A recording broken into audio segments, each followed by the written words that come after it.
नमस्कार. आज आपण बघणार आहोत इंडियन पॉलिटी एम लक्ष्मीकांत यातील आज आपण बघणार आहोत मूलभूत हक्क म्हणजेच मूलभूत अधिकार हा जो टॉपिक आहे आज आपण तो या लेक्चर मध्ये घेणार आहोत. तर चला सुरू करूया.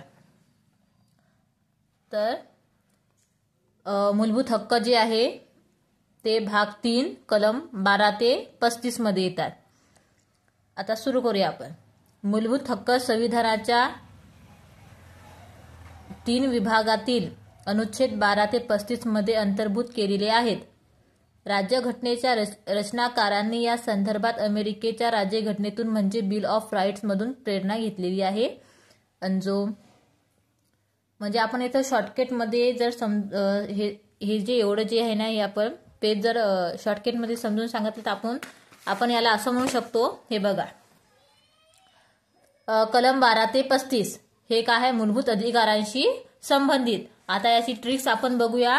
भाग 3 अ म्हणजे अधिकार, म्हणजेच काय आहे 3 हा अ सारखा दिसतो. मग आपल्याला भाग 3 हे सोपी ट्रिक्स लक्षात ठेवण्यासाठी भाग 3 म्हणजे 3 कशासारखा दिसतो तर अ सारखा दिसतो म्हणजे अधिकार. अशा प्रकारे आपण लक्षात ठेवू शकतो. तर हे बघा, भाग 3 मूलभूत अधिकार याशी संबंधित आहे आणि या भाग 3 ला भारताचा मॅग्ना कार्टा असे संबोधले जाते.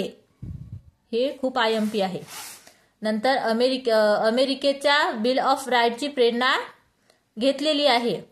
त्यातून हे मूलभूत अधिकार जी संकल्पना आहे ही अमेरिकेच्या संविधानातून घेतलेली आहे आणि या बिल ऑफ राईट्सला अधिकारांचे विधेयक असे म्हटले जाते. आता कायद्याचे सरकार स्थापन करणे हे मूळ उद्देश. मूलभूत अधिकाराचा जो मूळ उद्देश आहे तो काय आहे तर कायद्याचे सरकार स्थापन करणे. आणि संविधानाने मूलभूत हक्कांची हमी दिली आहे, त्यांना संरक्षित केलेले आहे. भारतीय संविधान देशाचा मूलभूत कायदा आहे. मूलभूत हक्क व्यक्तीच्या सर्वांगीण विकासासाठी अत्यंत आवश्यक. यामध्ये काय सांगले, मूलभूत हक्क व्यक्तीचा जो सर्वांगीण विकास आहे त्यासाठी अत्यंत आवश्यक आहे. आणि 7 मूलभूत अगोदर जे होतं ते 7 मूलभूत अधिकार होते.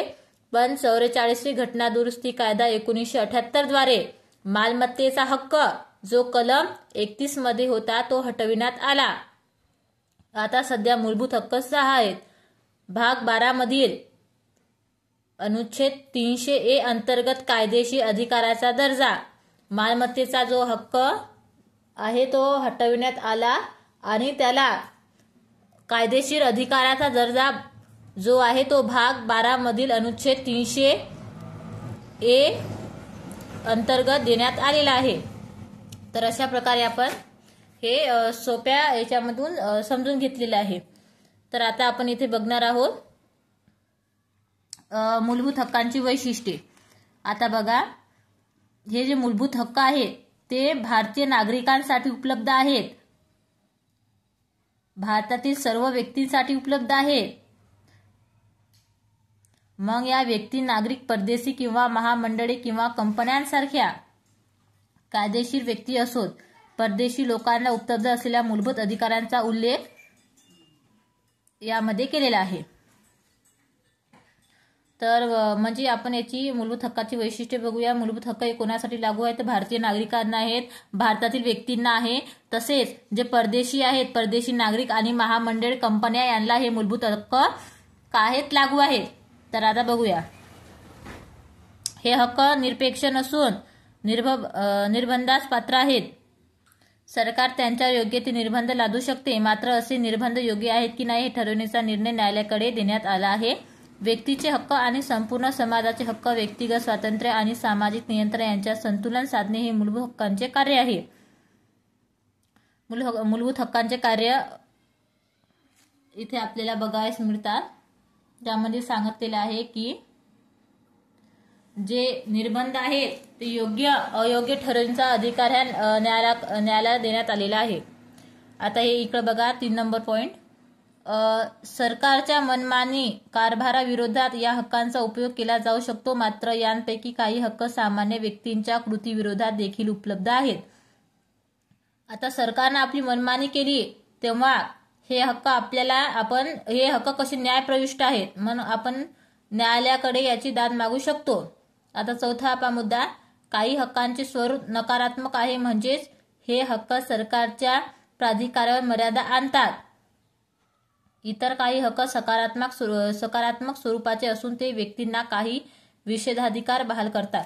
तर हे परीक्षेमध्ये हा प्रश्न येऊन गेलेला आहे की जे मूलभूत हक्क आहेत ते कशा स्वरूपाचे आहेत, तर 2 स्वरूपाचे आहेत, एक नकारात्मक आणि दुसरं आहे सकारात्मक.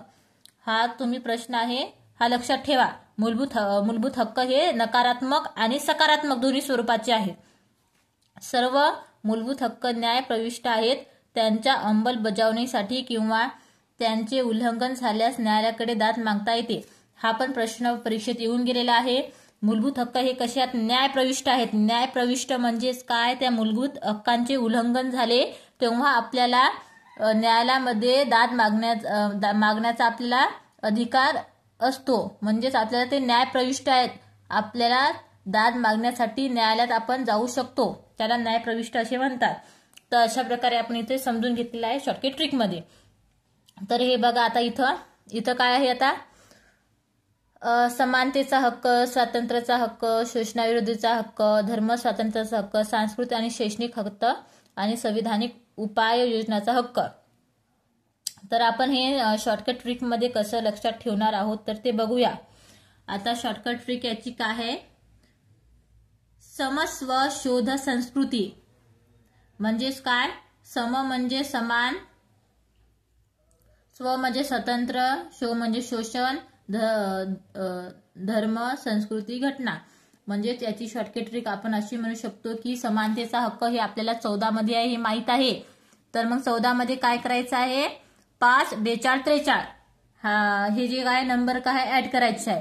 तर 14 + 5 म्हणजे किती, तर आपल्याला म्हणजे 14 + 4, 14 + 5 म्हणजे किती होते, तर 19. नंतर 14 मध्ये झाले, 19 मध्ये आपण 4 मिळवायचे म्हणजे किती होतात, मग 23 होतात. झालं. मग 23 मध्ये 2 मिळवायचे मग किती होतात, 25. मग 25 मध्ये 4 मिळवायचे मग किती होतात, 29.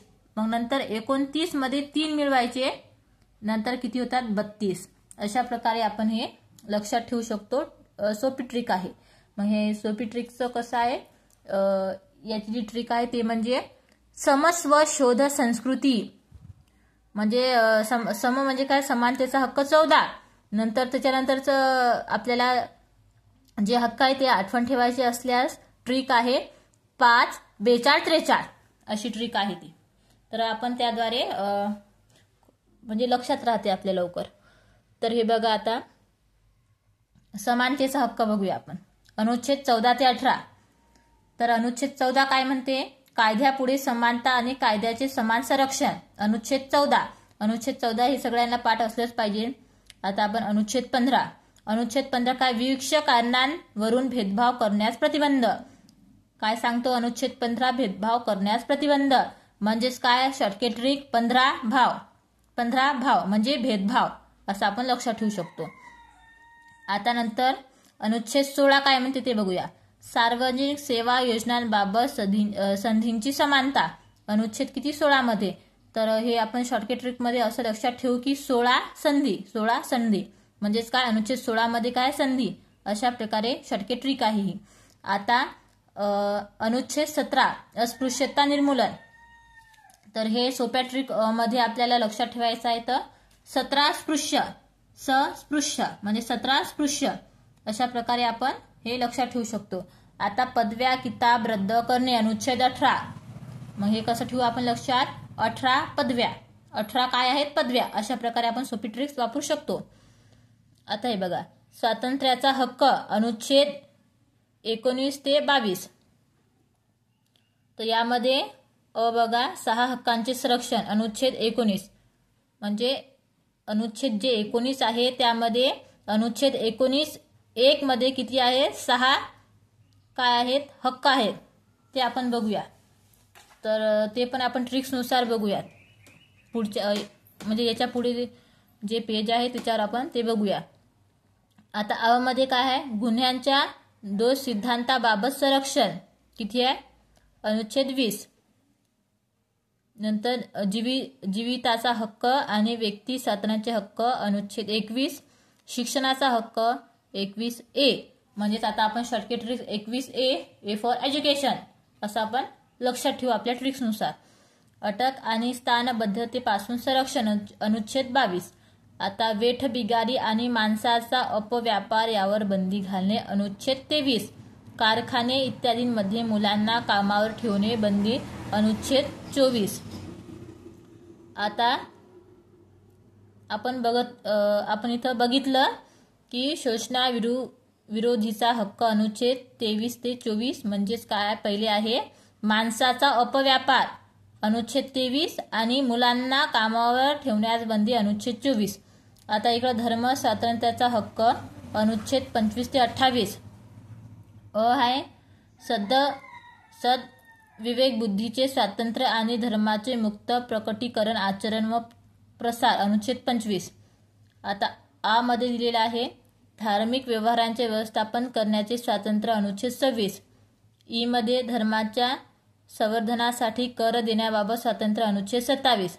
ई धार्मिक शिक्षणासाठी उपस्थित राहण्याबाबत स्वातंत्र्य अनुच्छेद 28 मध्ये आहे. आता आपण सांस्कृतिक आणि शैक्षणिक हक्क अनुच्छेद 29 ते 30 हे बघणार आहोत. आता पहिलं जे आहे ते अल्पसंख्याकाच्या हितसंबंधाचे संरक्षण, म्हणजे अनुच्छेद 29 मध्ये काय दिलेले आहे तर अल्पसंख्याच्या हितसंबंधाचे संरक्षण. आणि त्याच्यानंतर अनुच्छेद 30 मध्ये काय तर शैक्षणिक संस्था स्थापन करण्याचा आणि त्यांचे प्रशासन करण्याचा अल्पसंख्याकांचा हक्क अनुच्छेद 30. नंतर सांविधानिक उपाययोजनांचा हक्क अनुच्छेद 32 ते 35. म्हणजे यामध्ये काय दिलेले आहे तर मूलभूत अधिकारांच्या अंमलबजावणीसाठी सर्वोच्च न्यायालयात जाण्याचा अधिकार हा अनुच्छेद 32 नुसार देण्यात आलेला आहे. तर यामध्ये काय आहे, अनुच्छेद 32 मध्ये पहिला आहे बंदी प्रत्याक्षीकरण, दुसरं परमादेश, तिसरं प्रतिषेध, चौथं उत्प्रेषण आणि पाचवं अधिकार पुच्छा अनुच्छेद 32. यामध्ये संविधानिक उपाय योजनाचा हक्क यामध्ये हे दिलेला आहे. तर यानंतर आपण बघूया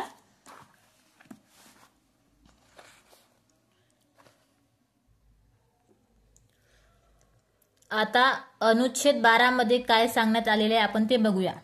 अनुच्छेद 12 राज्य ही संज्ञा मूलभूत हक्कांसंबंधीच्या वेगवेगळ्या तरतुदीमध्ये वापरण्यात आलेली आहे. म्हणूनच राज्यघटनेचा भाग 3 अनुच्छेद 12 मध्ये संज्ञेची व्याख्या दिलेली आहे. म्हणजेच अनुच्छेद 12 मध्ये काय आहे, राज्याची व्याख्या दिलेली आहे. अनुच्छेद 12 राज्याची व्याख्या. भारताचे सरकार आणि संसद म्हणजे केंद्र सरकारची कार्यकारी आणि विधानमंडळे. बघा, राज्यांचे सरकार आणि कायदे मंडळ म्हणजे राज्य सरकारचे कार्यकारी आणि विधानमंडळे.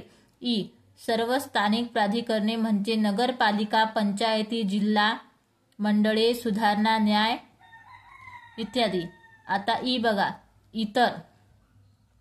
इतर सर्व प्राधिकरणे म्हणजे भारतीय आयुर्विमा महामंडळ, LIC, ONGC, सेड इत्यादींसारखी वैधानिक किंवा गैरवैधानिक प्राधिकरणे.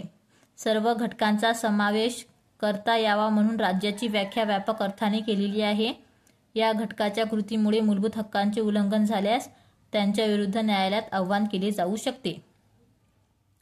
सर्वोच्च न्यायालयाच्या निर्णयानुसार राज्याच्या वतीने कार्यरत असणारी खाजगी मंडळे किंवा संस्था यांचा देखील अनुच्छेद 12 अंतर्गत राज्य संज्ञेमध्ये समावेश होतो. तर म्हणजे काय, आपण अनुच्छेद 12 मध्ये काय दिली, राज्याची व्याख्या दिलेली आहे. आपण असं लक्षात ठेवू शकतो. आता आपण हे बघा, मूलभूत हक्कांशी विसंगत कायदे. अनुच्छेद 13 मूलभूत हक्कांशी विसंगत असणारे किंवा त्याचा अवमान करणारे सर्व कायदे रद्दबातल ठरतील असे अनुच्छेद 13 मध्ये नमूद करण्यात आलेले आहे.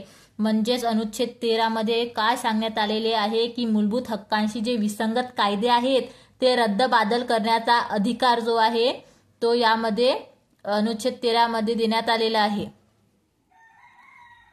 आता दुसऱ्या शब्दात सांगायचे झाल्यास अनुच्छेद 13 मध्ये न्यायिक पुनरावलोकनाची तरतूद केलेली आहे. सर्वोच्च न्यायालय अनुच्छेद 32 द्वारे आणि उच्च न्यायालय अनुच्छेद 226 द्वारे न्यायिक पुनरावलोकनाचा अधिकार प्रदान करण्यात आला आहे. ते मूलभूत हक्कांच्या उल्लंघनाचे कारणास्तव कायदा असंविधानिक आणि अवैध घोषित करू शकतात. अनुच्छेद 13 मध्ये कायदा या संज्ञेचा विस्तृत अर्थ मांडण्यात आला. म्हणजेच काय आपण शॉर्टकटमध्ये असं आपण याच्यात म्हणू शकतो की हे अनुच्छेद 13 जे आहे यामध्ये मूलभूत हक्कांशी विसंगत असणारे कायदे रद्दबातल करण्याचा अधिकार दिलेला आहे.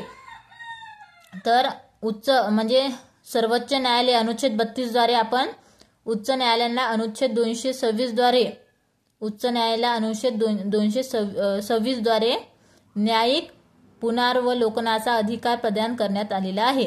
हा प्रश्न पेपरमध्ये येऊन गेलेला आहे.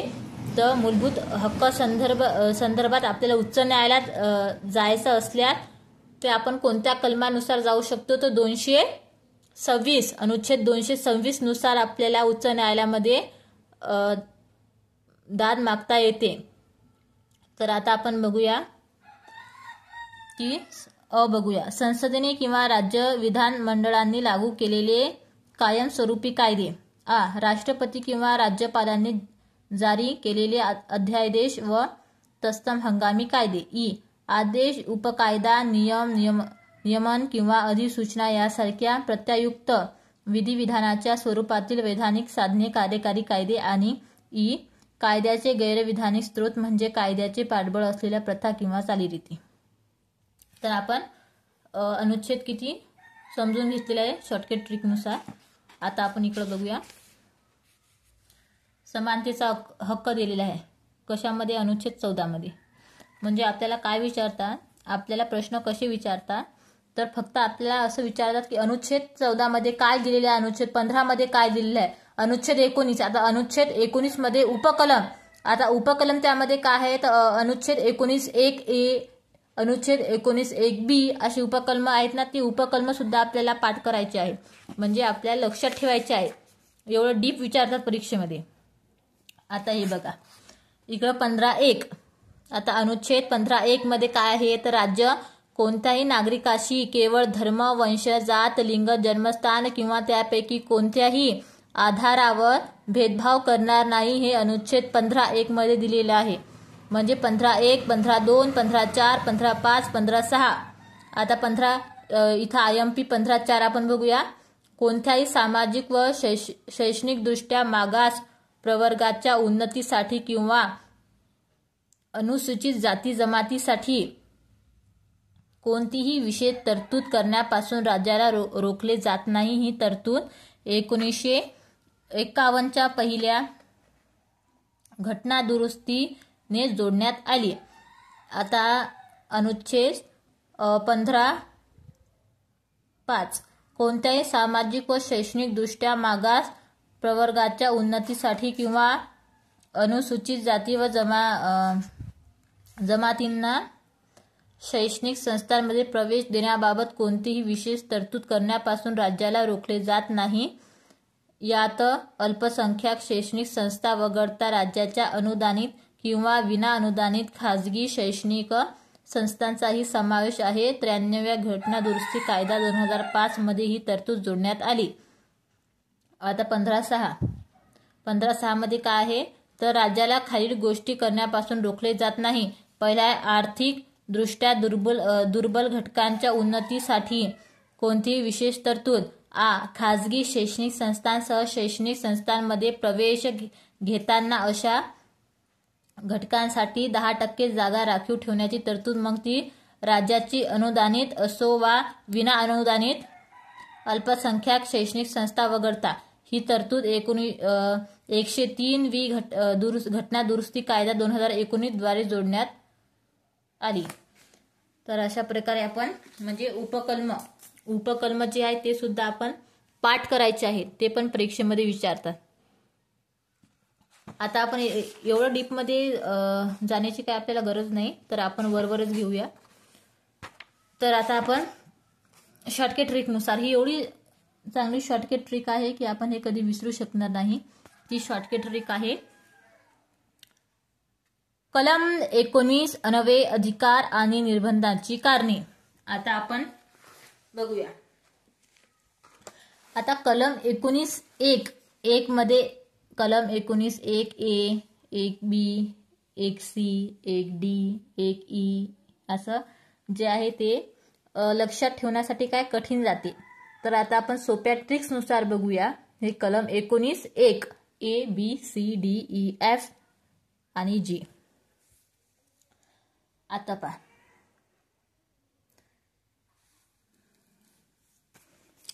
कलम. आता सोपी ट्रिक आपण बघूया. कलम 19(1). आता 19(1) मधलं ए काय म्हणते? अभिव्यक्ती. बी बाबाची आई शांता. सी फॉर संघटना. डी फॉर देशात फिरणे. ई फॉर इथं राहा किंवा इधर रुको. जी फॉर गण्याचा व्यवसाय. अशा प्रकारे ते आपण आठवण ठेवू शकतो. आता ए फॉर आपण काय म्हटलं? ए फॉर काय होतं आपलं? अभिव्यक्ती. अभिव्यक्तीच म्हणजे काय? अभिव्यक्ती स्वातंत्र्याचा अधिकार कलम 19(1) मध्ये आहे. तर आपण दुसरं बघा. आपण काय म्हटलं? बी फॉर काय? बाबाची आई शांता. म्हणजे शांता म्हणजे काय? शांततेने आणि शस्त्राशिवाय एकत्र येण्याचा अधिकार. आता आपण सी काय म्हटलं? सी फॉर संघटना. म्हणजेच काय? कलम 19(1)(c) द्वारे सी फॉर संघटना किंवा संघ किंवा सहकारी संस्था स्थापन करण्याचा अधिकार. आता आपण डी फॉर काय म्हटलं? देशात फिरणे. देशात फिरणे म्हणजे भारताच्या संपूर्ण प्रदेशात मुक्तपणे फिरण्याचा अधिकार. आता आपण काय म्हटलं? ई म्हटलं होतं ना. म्हणजे कलम 19(1)(e). ई म्हणजे काय आहे? इधर रुको किंवा इथं राहा. इथं राहा. आपण ई फॉर इथं राहा. भारताच्या प्रदेशाच्या कोणत्याही भागात राहण्याचा आणि स्थायिक होण्याचा अधिकार. आता आपण एफ जो आहे तो 44व्या घटना दुरुस्ती अधिनियम 1978 द्वारे वगळलेला आहे. तर मग हे आपण लक्षात ठेवला नाही तरी चालते. पण एवढं लक्षात राहू द्या की मालमत्तेचे संपादन, धारण आणि विल्हेवाट लावण्याचा अधिकार जो कलम 19(1)(f) मध्ये होता तो 44वी घटना दुरुस्ती कायदा 1978 द्वारे वगळण्यात आलेला आहे. एवढं लक्षात ठेवा. आणि जो आपल्याला सर्वात शेवटचं जे आहे तो ते कलम म्हणजे 19(1)(g). जी फॉर काय आहे म्हटलं? जी फॉर गण्याचा व्यवसाय. गण्याचा व्यवसाय म्हणजेच काय आहे? व्यवसाय म्हणजेच काय? कोणताही व्यवसाय करण्याचा किंवा कोणताही व्यवसाय व्यापार किंवा व्यवसाय करण्याचा अधिकार कलम 19(1)(g). अशा प्रकारे आपण सोप्या ट्रिक्सनुसार लक्षात ठेवू शकतो. तर मागे परीक्षामध्ये विचारलं होतं आपल्याला कलम 19(1)(g). जी फॉर काय? आपण शॉर्टकट ट्रिक लक्षात ठेवायची. गण्याचा व्यवसाय म्हणजेच काय आहे? तर व्यवसाय करण्याचा अधिकार. असं आपण शॉर्टकट ट्रिकनुसार लक्षात ठेवू. डबल एकदा आपण ट्रिक्स एकदा बघूया. कलम हे बघा. कलम 19(1). ए फॉर अभिव्यक्ती. बी फॉर बाबाची आई शांता. सी फॉर संघटना. डी फॉर देशात फिरणे. ई फॉर इधर रुको नाही तर इथं राहा. जी फॉर गण्याचा व्यवसाय. अशा प्रकारे आपण हे शॉर्टकट ट्रिक वापरून आपल्या लवकर लक्षात राहते. कशी वाटली तुम्हाला मजेशीर ट्रिक?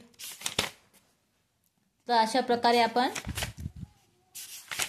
सगळं काही आपण बघितलं याच्यातलं. समजा याच्या आत जर आपण गेलो तर हे खूप मोठं एम लक्ष्मीकांत बुक आहे. यामध्ये आपण शॉर्टकटच बघूया. आता प्राधिलेख म्हणजे काय? रीट. आता सर्वोच्च न्यायालय अनुच्छेद 32 अंतर्गत, उच्च न्यायालय अनुच्छेद 226 अंतर्गत बंदी, प्रत्याक्षीकरण, परमादेश, प्रतिषेध, उत्प्रेषण आणि अधिकारपृच्छा प्राधिलेख जारी करू शकतात. आता तेच आपल्याला बघायचं आहे. रीट्स बघायचे आहेत. रीट्स किती आहे?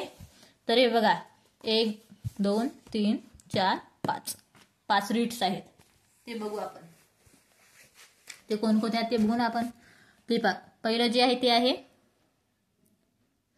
बंदी प्रत्याक्षीकरण. Habeas corpus. हेबियस कॉर्पस ही एक लॅटिन संज्ञा आहे जिचा शब्दशः अर्थ आहे व्यक्तीला ताब्यात घेणे. आता आपण शॉर्टकटमध्ये समजून घेणार आहोत हे कशासाठी आहे. जास्त डीपमध्ये आपण जाऊ नाही. तर हे बघा बंदी प्रत्याक्षीकरण. हेबियस कॉर्पस म्हणजेच काय? अटक केलेल्या व्यक्तीला अटक करणाऱ्याने न्यायालयापुढे प्रत्यक्ष हजर करण्याचा न्यायालयाने दिलेला आदेश म्हणजे बंदी प्रत्याक्षीकरण. समजलं का? आता अटक केलेल्या व्यक्तीला अटक करणाऱ्याने न्यायालयापुढे प्रत्यक्ष हजर करण्याचा न्यायालयाने दिलेला आदेश म्हणजेच काय आहे, बंदी प्रत्यक्षीकरण.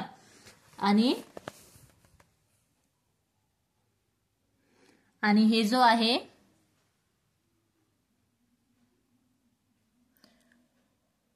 हेबियस कॉर्पस हे काय आहे, वैयक्तिक स्वातंत्र्याची ढाल या संज्ञेने तो ओळखला जातो. तर हे बघा, खाली बघा आता, परमादेश, मॅन्डमस, यामध्ये काय, नागरी अधिकारी त्याचे तिचे कर्तव्य पार पाडण्यास अयशस्वी ठरल्यास किंवा त्याने तिने कर्तव्य पार पाडण्यास नकार दिल्यास न्यायालय परमादेश जारी करू शकतात. म्हणजेच काय आहे, तर नागरी अधिकारी त्यांचे तिचे कर्तव्य पार पाडण्यास अयशस्वी ठरल्यास किंवा त्याने तिने कर्तव्य पाडण्यास नकार दिला तेव्हा परमादेश जारी होऊ शकतो.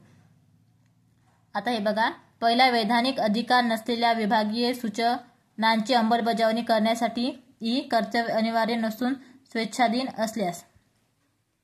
आता हे बघा, तिसरं, प्रतिषेध. आता प्रतिषेध म्हणजे काय आहे, तर इथं आपण बघूया.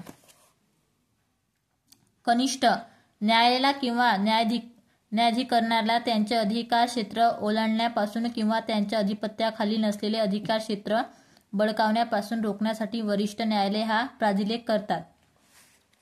प्रतिषेध. आता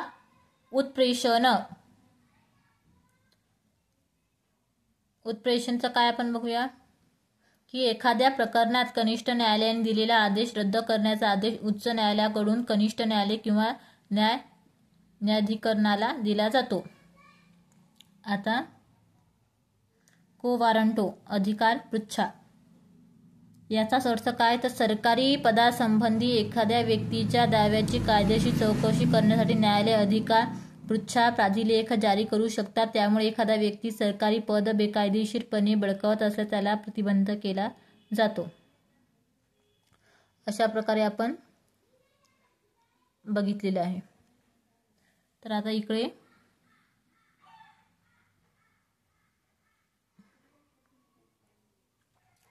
सशस्त्र दले, निमलष्करी दले, पोलीस दले, गुप्तचर संस्था आणि तत्सम दलांच्या सदस्यांना प्राप्त असलेल्या मूलभूत हक्कांवर निर्बंध लादण्याचा किंवा ते रद्द करण्याचा अधिकार अनुच्छेद 33 नुसार संसदेला दिलेला आहे. अनुच्छेद 33 काय म्हणते, तर जेव्हा मार्शल कायदा लागू होणार किंवा जेव्हा मार्शल कायदा लागू होईल तेव्हा काय आहे, ते मूलभूत हक्क जे आहे त्यांना निर्बंध घालण्यात येतील. आता हे बघा खाली, भारताच्या कोणत्याही भूप्रदेशात मार्शल कायदा कार्यवाहीत असल्यास अनुच्छेद 35 नुसार भूप्रदेशातील नागरिकांच्या मूलभूत हक्कावर निर्बंध घालण्यात येतील. आणि अनुच्छेद 33 मध्ये काय म्हटलेलं आहे, तर सोप्यात सोपं असं म्हटलेलं आहे की जे सशस्त्र दले, निमलष्करी दले, पोलीस दले, गुप्तचर संस्था, तत्सम दलांच्या सदस्य जे आहेत त्यांना मूलभूत हक्क लागू होणार नाही असं अनुच्छेद 33 मध्ये सांगितलेलं आहे. आणि अनुच्छेद 34 मध्ये काय सांगितलं, मार्शल जो कायदा आहे तेव्हा मूलभूत हक्क यांच्यावर निर्बंध घालण्यात येतील असं अनुच्छेद 34 मध्ये सांगितलेलं आहे. आता अनुच्छेद बघूया आपण 35 मध्ये काय बघितलेलं आहे. कायदे निर्मितीचा अधिकार विशिष्ट मूलभूत हक्कांची अंमलबजावणी करण्याचा अधिकार आणि राज्य विधिमंडळाला नसून केवळ संसदेला असेल असे अनुच्छेद 35 मध्ये नमूद केलेले आहे. समजलं, नाही समजलं तर हे बघा, याच्यामध्ये काय म्हटलेलं आहे, कायदे निर्मितीचा अधिकार मूलभूत हक्कांची अंमलबजावणी करण्याचा अधिकार हे कोणाला आहे, ते संसदेला आहे. शॉर्टकट ट्रिक मध्ये आपण असं म्हणू शकतो की अनुच्छेद 35 मध्ये सांगितलेलं आहे की कायदे निर्मितीचा मूलभूत हक्कांची अंमलबजावणी करण्याचा अधिकार संसदेला आहे असे अनुच्छेद 35 मध्ये नमूद केलेले आहे. तर अशा प्रकारे आपण इथे आता मूलभूत हक्कांची संबंधित अनुच्छेद एक दृष्टिक्षेप, आता आपण याच्यावर डायरेक्ट एक दृष्टिक्षेपने आपण बघणार आहोत. आता अनुच्छेद 12 म्हणजेच कलम 12 मध्ये काय सांगितलं, राज्याची व्याख्या. कलम 13 मूलभूत हक्कांची विसंगत असणारे किंवा त्याचे न्यूनीकरण करणारे कायदे. आता कलम 14 कायद्यापुढे समानता. कलम 15 धर्म, वंश, जात, लिंग किंवा जन्मस्थान या कारणावरून भेदभाव करण्यास मनाई. 16 सार्वजनिक सेवा योजना संदर्भात समान संधी. कलम 17 अस्पृश्यता निर्मूलन. कलम 18 किताब रद्द करणे. कलम 19 भाषण स्वातंत्र्य इत्यादी संबंधीच्या विवक्षित हक्कांचे संरक्षण. कलम 20 गुन्ह्यांच्या दोष सिद्धीबाबत संरक्षण. कलम 21 जीवित व व्यक्तिगत स्वातंत्र्य यांचे संरक्षण. कलम 21A शिक्षणाचा हक्क. कलम 22 विक्षित प्रकरणी अटक आणि स्थानबद्धता यांपासून संरक्षण. कलम 23 वेठबिगारी आणि माणसाचा अपव्यापार यावर बंदी घालणे. कलम 24 कारखाने इत्यादींमध्ये मुलांना कामावर ठेवण्यास बंदी. कलम 25 सद विवेकबुद्धीचे स्वातंत्र्य आणि धर्माचे मुक्त प्रकटीकरण, आचरण व प्रसारण. कलम 26 धार्मिक व्यवहारांचे व्यवस्थापन करण्याचे स्वातंत्र्य. कलम 27 धर्माच्या संवर्धनासाठी कर देण्याबाबत स्वातंत्र्य. कलम 28 धार्मिक शिक्षणासाठी उपस्थित राहण्याबाबत स्वातंत्र्य. आता कलम 29 अल्पसंख्याकाच्या हितसंबंधाचे संरक्षण. कलम 30 शैक्षणिक संस्था स्थापन करण्याचा आणि त्याचे प्रशासन करण्याचा अल्पसंख्याकांचा हक्क. कलम 31 मालमत्तेचे सक्तीने संपादन. हे कायद्याला रद्दबातल झालेलं आहे. कलम 31A मालमत्ता अधिग्रहण इत्यादींची तरतूद करणाऱ्या कायद्यांची व्यावृत्ती. कलम 31B विवक्षित अधिनियमांची आणि विनिमयांची विधिग्राह्यता. कलम 31C विवक्षित मार्गदर्शक तत्त्वे अंमलात आणणाऱ्या कायद्यांची व्यावृत्ती. कलम 31D राष्ट्रविरोधी कारवायांच्या बाबत कायद्याची व्यावृत्ती. हे रद्दबातल झालेले आहे. नंतर कलम 32 संविधानाच्या या विभागाने प्रदान केलेल्या हक्कांची अंमलबजावणी करण्यासाठी उपाययोजना. कलम 32A राज्य कायद्यांची संविधानिक विधिग्राह्यता. अनुच्छेद 32 खालील कार्यवाहींमध्ये विचारात न घेणे. हे कायदा रद्दबातल करण्यात आलेला आहे. हा कलम 32A. आता कलम 33 या भागाद्वारे प्रदान केलेले हक्क हे सेना इत्यादींना लागू करताना त्यामध्ये फेरबदल करण्याचा संसदेचा अधिकार. कलम 34 कोणत्याही क्षेत्रात लष्करी कायदा अंमलात असताना या भागामध्ये प्रदान केलेल्या कायद्यावर निर्बंध लावणे. कलम 35 या भागाच्या तरतुदींची अंमलबजावणी करण्याकरिता विधिविधान. अशा प्रकारे आपण बघितलेलं आहे. आता समानतेचा हक्क, स्वातंत्र्याचा हक्क, शोषणाविरुद्धचा हक्क, धर्मस्वातंत्र्याचा हक्क, सांस्कृतिक आणि शैक्षणिक हक्क, नंतर संविधानिक उपाययोजनाचा हक्क हे आपण बघितलेला आहे. अशा प्रकारे आपण मूलभूत अधिकार हा जो टॉपिक आहे तो म्हणजे आपण फास्टमध्ये पण ट्रिक्सनुसार आपण तो बघितलेला आहे. तर आपण यावर काही ट्रिक्ससुद्धा आणूया पुढच्या व्हिडिओमध्ये. धन्यवाद.